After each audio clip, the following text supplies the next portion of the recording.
तो मैं इसी मंच से जनाब प्रधानमंत्री साहब को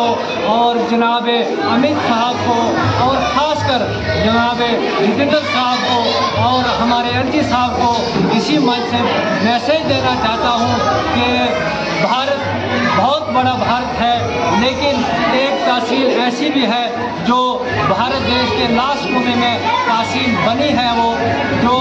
हमारा सब डिस्ट्रिक्ट अस्पताल बनी में है। तो कई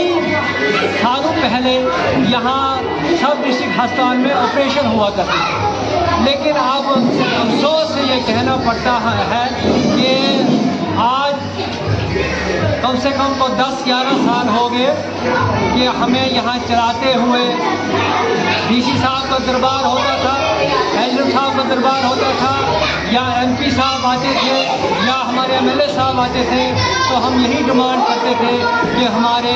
सब डिस्ट्रिक्ट अस्पताल में ऑपरेशन हुआ करते थे। तो अब क्यों नहीं हुआ करते थे? क्योंकि अभी जो हालात चल रही है हमारी सब डिस्ट्रिक्ट की, जो थोड़े बहुत डॉक्टर हैं वो अपने काम तो चलाते हैं, लेकिन हमें 5 साल हुए हैं ये मुद्दा उठाते हुए कि हमारे सब डिस्ट्रिक्ट अस्पताल में रेडियोलॉजिस्ट डॉक्टर नहीं है,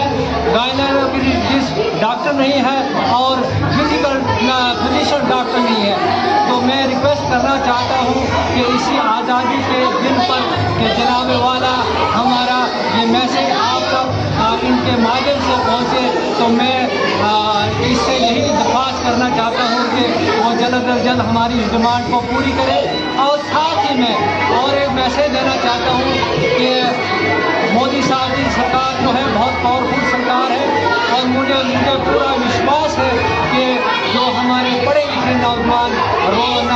जो है वो बेरोज़गार हैं, और इस दिन पर वो अपने एक ऐसा अपना पैगाम नौजवान बच्चों को दें जिससे कि हमारे नौजवान बच्चे जो हैं वो रोज़गार की तरफ जाएं। और मोदी साहब से मैं अपील करना चाहता हूँ कि वो ऐसी पॉलिसी और प्रोग्राम बनाए जो हमारे नौजवान बच्चों को रोज़गार मिले, और क्योंकि वो नशे की ओर से ना जाए। तो इन्हीं अल्फाजों से मैं आपसे चाहता हूँ रुखसत खुदा।